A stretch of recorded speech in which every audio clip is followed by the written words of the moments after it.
নমস্কাৰ যুক্তৰাজ্য অসম সাহিত্য সভা লণ্ডন শাখাৰ আজি অনুষ্ঠিত এই বাৰ্ষিক অধিৱেশনৰ মাননীয় সভাপতি মহোদয় প্ৰমুখ্যে এই শাখাৰ সমূহ বিষয়ববীয়া আৰু সদস্যলৈ আমি পোনপ্ৰথমতে আমাৰ আন্তৰিক শুভেচ্ছা জ্ঞাপন কৰিলোঁ আৰু এই অধিৱেশনৰ পূৰ্ণ সফলতা কামনা কৰিলোঁ।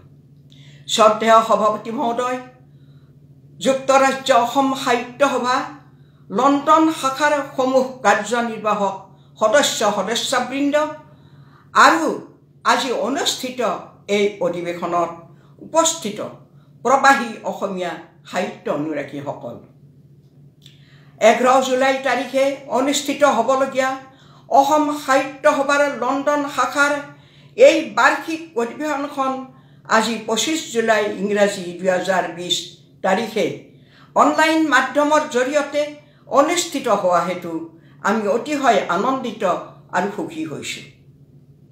হে সতীৰ্থবৃন্দ, আমি সকলোৱে জানো যে সম্প্ৰতি আমাৰ পৃথিৱীখন ভীষণ অসুখত আক্ৰান্ত হৈছে। কৰোনা মহামাৰীয়ে বৰ্তমান সমগ্ৰ বিশ্বকে গ্ৰাস কৰি তুলিছে। এনে আতংকময় তথা ভয়াৱহ পৰিস্থিতিৰ পৰিপ্ৰেক্ষিতত আমাৰ দৰে জাতীয় অনুষ্ঠান অথবা আন সামাজিক সংস্থা আদিয়েও কোনো ধৰণৰ সভা অধিৱেশন আদি আয়োজন কৰিব পৰা নাই। অনাগত কিমান দিনলৈকে এই অৱস্থা অব্যাহত থাকিব তাৰো কোনো নিশ্চয়তা নাই। সঁচাকৈয়ে আমি কিজানি বহুদূৰ পিছুৱাই গ'লোঁ। তথাপি আমি হাত সাৱটি বহি থাকিলে নহ'ব, অনুষ্ঠান আদি অনুষ্ঠিত কৰিবই লাগিব। একে সময়তে আমি জীৱনৰ নিৰাপত্তাৰ দিশটোৰ প্ৰতিও সচেতন হৈ থাকিব লাগিব।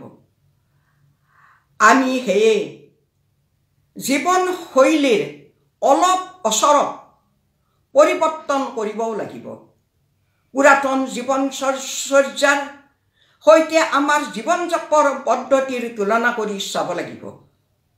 প্ৰাচীন খাদ্যাভ্যাসৰ প্ৰতিও আমি দৃষ্টিপাত কৰিব লাগিব। কিন্তু সততে আমি আমাৰ কৰ্তব্য, কৰ্ম আৰু আত্মবিশ্বাসৰ প্ৰতিও সজাগ হৈ থাকিব লাগিব। হে সন্মানীয় সতীৰ্থসকল, আন এটা কথালৈ বাৰে বাৰে মনত পৰিছে আৰু আমি দুখ অনুভৱ কৰিছোঁ। আপোনালোকৰ এই যুক্তৰাজ্য অসম সাহিত্য সভা লণ্ডন শাখাৰ অধিৱেশনখনত আমি নিজে উপস্থিত থাকিব পাৰিম বুলি মনতে বহুতো আশা পুহি ৰাখিছিলোঁ। ভিছা ইত্যাদিৰ কামো ইতিমধ্যে সম্পূৰ্ণ কৰা হৈছিল। এনে আন যা যোগাৰো প্ৰায় সম্পূৰ্ণ হৈ উঠিছিল। কিন্তু অৱশেষত এই কৰোনা জীৱাণুৰ ভয়াৱহ আক্ৰমণৰ পৰিপ্ৰেক্ষিতত সকলো বাতিল কৰিবলগীয়া হ'ল। সি যিয়েই হওক, আজি এনেদৰে এই অধিৱেশনখন অনুষ্ঠিত হোৱাৰ বাবে এতিয়া আমি মনত পুনৰ আনন্দ অনুভৱ কৰিছোঁ। কাৰণ যিকোনো পৰিস্থিতিতে আমি সাহসী আৰু উদ্যমী হোৱাটো উচিত।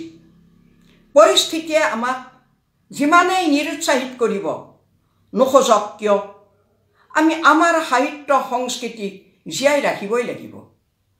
নেতিবাচক পৰিস্থিতিকো আমি আনকি ইতিবাচক কৰি তুলিব লাগিব। আমি ভগৱানৰ ওচৰত প্ৰাৰ্থনা আৰু আপোনালোকক শুভেচ্ছা জনাইছোঁ। আপোনালোকৰ এই অধিৱেশন সফল হওক।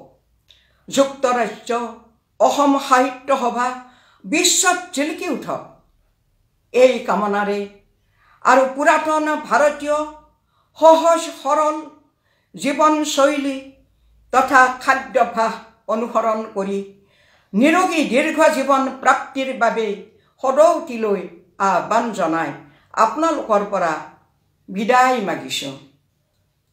চিৰ চেনেহী মোৰ ভাষা জননী, ধন্যবাদ।